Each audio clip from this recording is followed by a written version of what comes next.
Jamaah Jumu'ah rahimakumullah.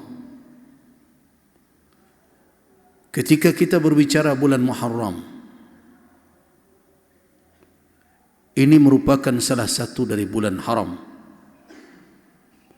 Sebagaimana yang dikatakan oleh Nabi sallallahu alaihi wasallam mubayyinan, menjelaskan apa yang dikatakan oleh Allah di dalam Al-Qur'anul Karim dalam surah At-Taubah.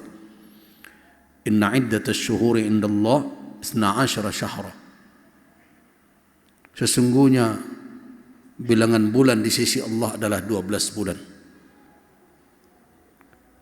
Itu ketentuan Allah Subhanahu wa taala semenjak penciptaan langit dan bumi. Dan dari 12 itu Allah katakan wa arba'atun, ada 4 bulan haram. Nabi menjelaskan thalathatun mutataliyat, 3 bulan berurutan, yaitu Dzulqa'dah, Dzulhijjah dan Muharram.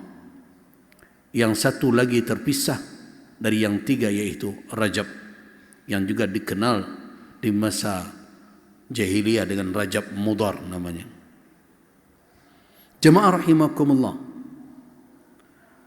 ketika kita berbicara tentang Muharram, dia bukan hanya sebagai bulan haram, tapi dipilih oleh para sahabat di masa Umar bin Al-Khattab dalam suatu musyawarah yang berujung dengan ijma', kesepakatan para sahabat menjadikan bulan ini adalah awwalus syuhur, merupakan awal bulan di dalam perhitungan bulan Qamariyah yang kita kenal dengan bulan Hijriyah. Dia berada pada urutan pertama. Apa alasannya? Alasan yang kemuka kenapa dipilih bulan Muharram,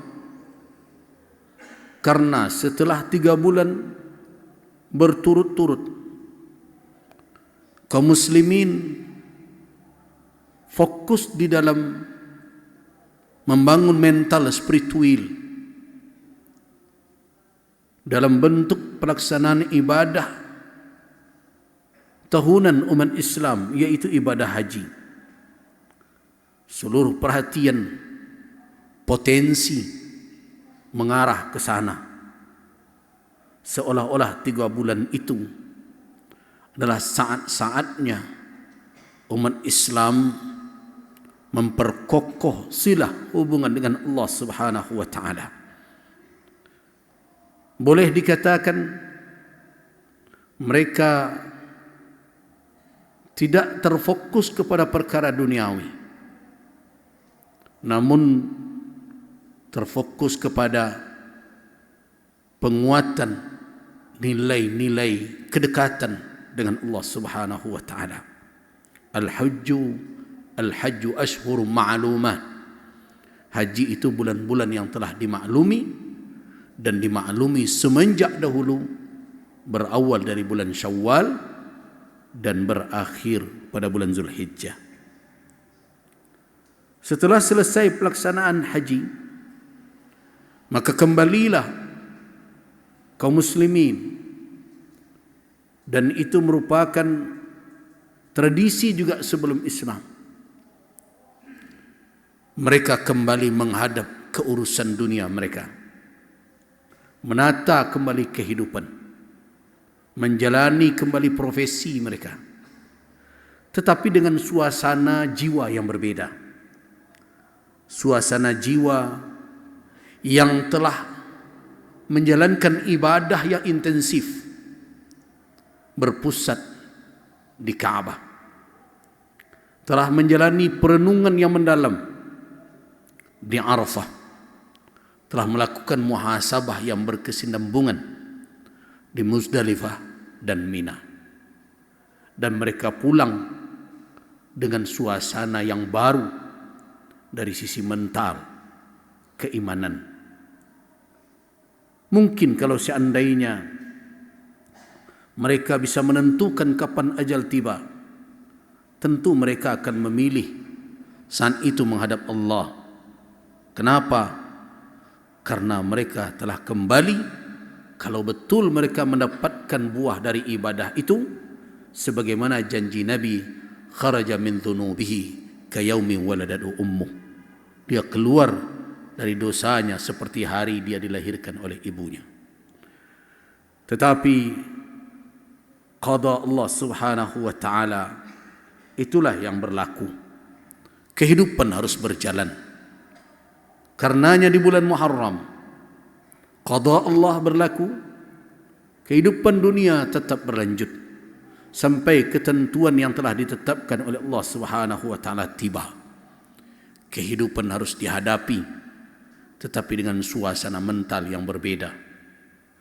Orang-orang yang menghadapi kehidupan setelah beribadah tentu akan berbeda dengan orang-orang yang menghadapi kehidupan tanpa menjalani ibadah. Muharram kembali mereka mengolah dunia ini, menjalankan tugas-tugas kekhilafahan yang telah diamanahkan semenjak nenek moyang mereka, yaitu Adam alaihissalam dan Hawa. Jemaah rahimakumullah, semangat kembali menghadapi kehidupan dengan keimanan yang kokoh itulah dianggap seperti kehidupan baru, langkah awal kembali untuk menata kehidupan. Nah, karena itulah Muharram dijadikan alasan yang tepat untuk meletakkannya sebagai bulan pertama dari tahun Qamariyah atau tahun Hijriyah. Jemaah rahimakumullah, ketika Muharram dikaitkan dengan hijrah Nabi sallallahu alaihi wasallam, tentu dari sisi timeline sejarah atau garis waktu sejarah, kita sudah tahu bahwa hijrah Nabi bukanlah di bulan Muharram. Hijrah Nabi terjadi diawali di bulan Safar, dan tepatnya nanti sampainya Rasul di Madinah adalah di bulan Rabiul Awal. Jemaah rahimakumullah, bila demikian adanya, berarti antara dua bulan ini, Rabiul Awal dengan Muharram, merupakan pilar-pilar sejarah bagi umat Islam untuk bisa direnungkan kembali peristiwa apa yang terjadi di dalamnya.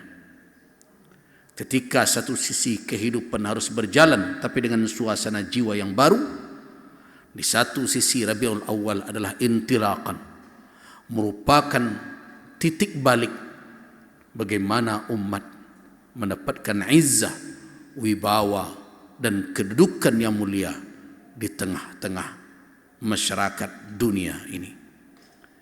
Hari ini kita menerima buah itu. Perjuangan yang berat itu tidak kita hadiri. Ibarat apa yang dikatakan oleh Allah ketika Nabi Ya'qub alaihissalam berwasiat kepada putra-putra beliau. Allah subhanahu wa ta'ala membuat pertanyaan di dalam firman-Nya, pertanyaan yang tidak perlu dijawab, namun Allah memberikan khabar sadiq, khabar yang maha benar.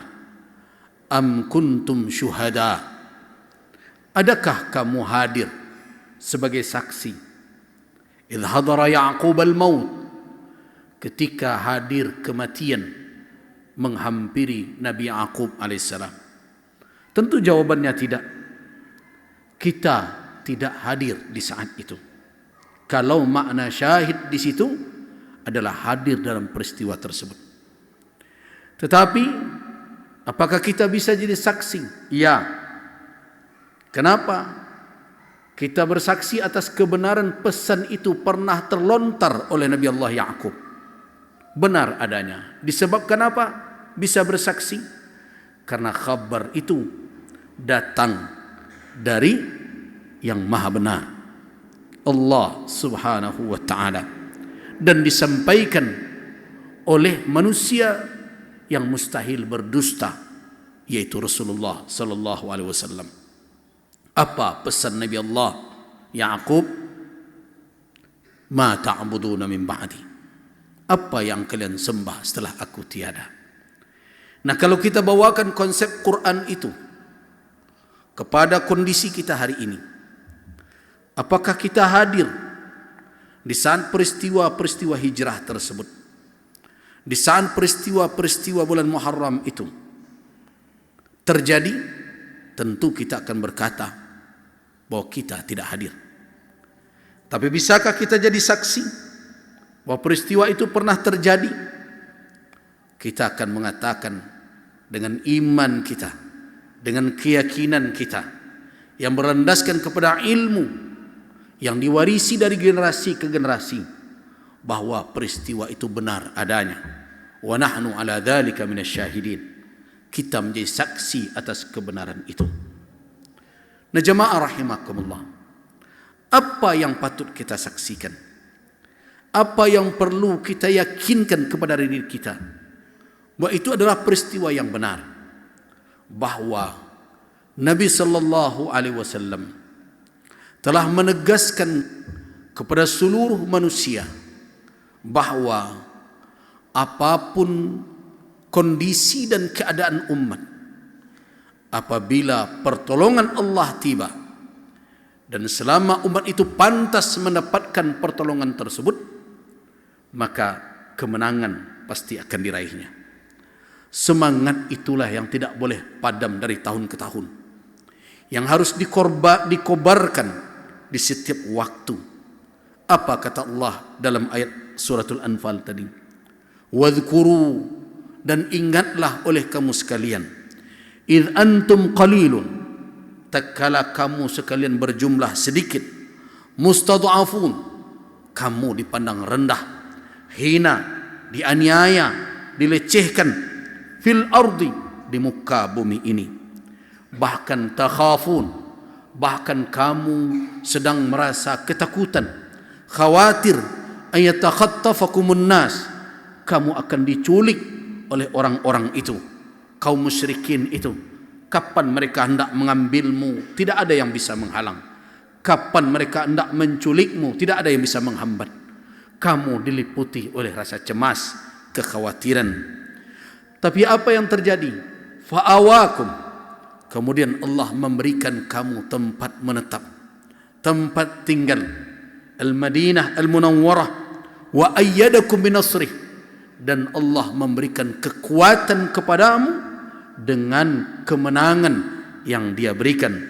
Wa razaqakum, dan tidak cukup hanya dengan memberikan kekuatan dengan kemenangannya, tetapi Ia berikan kamu rezeki minat thayyibat, dari yang baik-baik. Apa sikap yang harus diambil setelah semua itu diberikan Allah? Lihat ujung ayat, la'allakum tashkurun, mudah-mudahan kamu bersyukur. Bagaimana kaifat syukur yang terbaik? Pertahankan kondisi yang telah diredai oleh Allah Subhanahu wa taala. Jadi warisan yang ditinggalkan oleh Rasul berupa tuntunan, ajaran, tidak boleh kalah oleh propaganda manapun. Karena itulah kekuatan yang paling hebat yang dimiliki oleh kaum muslimin. Fa'tabiru ya ulil albab la'allakum turhamun. Barakallahu lakum fil Qur'anil Karim wa nafa'ani wa iyyakum bima fihi minal ayati dzikril hakim. Aqulu qawli hadza wa astaghfirullah li wa lakum innahu wal ghafurur rahim. Astaghfiru rabbakum.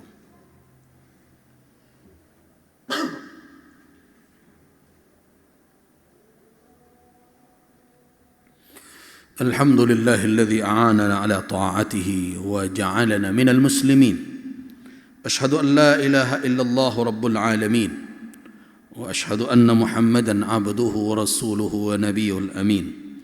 اللهم صل وسلم على عبدك ورسولك وحبيبك محمد وعلى آله وصحبه أجمعين. أما بعد، عباد الله، قال الله تبارك وتعالى في كتابه الكريم: يا أيها الذين آمنوا لا تخونوا الله والرسول وتخونوا أماناتكم وأنتم تعلمون. Ayat yang baru saya baca tadi adalah kelanjutan dari ayat yang ke-26 tadi pada khutbah pertama. Yang sebentar ini adalah ayat yang ke-27. Ada peringatan dari Allah.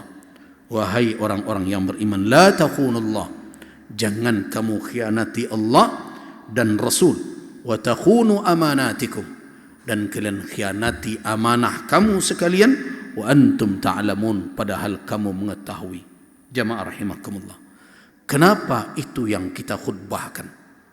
Karena saya melihat umat Islam seperti tidak pandai mensyukuri buah perjuangan Rasulullah sallallahu alaihi wasallam yang mengangkat mereka dari lembah kejahilan kepada puncak keilmuan, dari kegelapan jahiliyah kepada cahaya terang benderang di bawah sinaran Islam. Beliau tinggalkan tuntunan yang apabila kita tempuh akan mendatangkan keselamatan. Itulah yang dipakai selama hidup, yang akan ditumpang setelah kematian. Tapi apa yang terjadi? Menyedihkan. Ketika umat Islam berhadapan dengan orang-orang yang terang-terangan mengkhianati apa yang diwariskan oleh Rasul, bahkan tegak membusungkan dada berhadapan dengan petunjuk Rasul, kemana syukur umat yang telah diberikan kekuatan oleh Allah? Mana syukur umat yang telah ditinggalkan oleh Rasul dengan buah perjuangan? Tahukah bapak-bapak jamaah Jumaah rahimakumullah, beberapa hari ini ada kelompok-kelompok orang yang menorganisir diri, entah siapa yang berada di belakangnya, terang-terangan menentang suara-suara kaum muslimin melalui para ulamanya untuk berhadapan dengan orang-orang yang meniru bahkan mengikuti perbuatan kaum Nabi Lut, kaum Sodom, kaum Gomorrah. Mereka berhimpun 37 organisasi menentang para ulama yang meminta agar orang-orang yang melakukan perbuatan keji itu dihukum supaya jangan merajalela penyakit mereka di tengah masyarakat. Kenapa ulama seperti berdiri sendiri? Di mana kaum muslimin? Apakah ada ketakutan kita berhadapan dengan penyakit jahat seperti itu? Kenapa diam saja wahai umat Islam? Perbuatan itu akan menyasar anak-anak kita, akan membuat rusaknya keturunan, dan akan menghancurkan peradaban.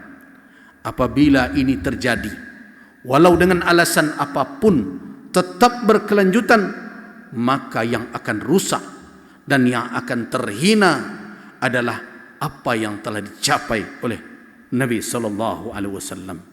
Kemenangan umat harus terus dipertahankan. Tidak boleh kalah dengan suara-suara seperti itu. Yang di belakangnya tentu ada orang-orang yang menginginkan agar kehinaan kembali menimpa umat ini. Nah, karena itu saya mengajak umat Islam, bangkitlah wahai umat Islam, lawan segala bentuk kerusakan seperti itu. Jangan diam melihat hal yang demikian. Wahai nenek mama, alim ulama setiap negari, pagar negari surang-surang, kuatkan pertahanan, hidupkan kembali tembok-tembok kita yang menjadi pagar negari kita. Dubalang kaum, para pemuda, remaja masjid, bondo kanduang, seluruhnya harus bangkit mengatakan tidak terhadap perbuatan kaum Nabi Lut, yaitu kaum Sodom dan Gomorrah tersebut. Kenapa? Karena mudarat yang mereka timbulkan tidak hanya tertuju untuk diri mereka sendiri, walaupun mereka tidak sadari, tetapi akan menyebar ke tengah masyarakat. Ini kemudaratan yang dahsyat. Tidak mengherankan kalau kemudian Allah Subhanahu wa taala mengabadikan di dalam Al-Quran bagaimana Allah menghancurkan kaum itu, membalikkan kota mereka. Apakah kita akan menutup mata dengan berbagai perkembangan yang terjadi? Jangan tunggu aturan yang dibuat oleh pemerintah dengan berbagai perdebatan yang panjang. Kita punya kewenangan untuk itu. Negari punya kekuatan untuk itu. Nenek mama selagi masih ada power, jangan berbasa-basi dalam masalah ini. Kenapa? Karena kejahatan ini akan masuk ke rumah tangga kita kalau tidak segera kita tegakkan kembali pagar di negari. Semoga ini menjadi renungan kita semua. Saya menjadi saksi kelak di hadapan Allah Subhanahu wa taala bahwa apa yang menjadi amanah telah saya sampaikan. bapak-bapak juga akan menjadi saksi kelak di hadapan Allah bahawa saya tidak lalai dalam mengingatkan kita semua sebagai amanah, walaupun hanya diberikan sedikit ilmu di antara orang-orang yang banyak memiliki ilmu.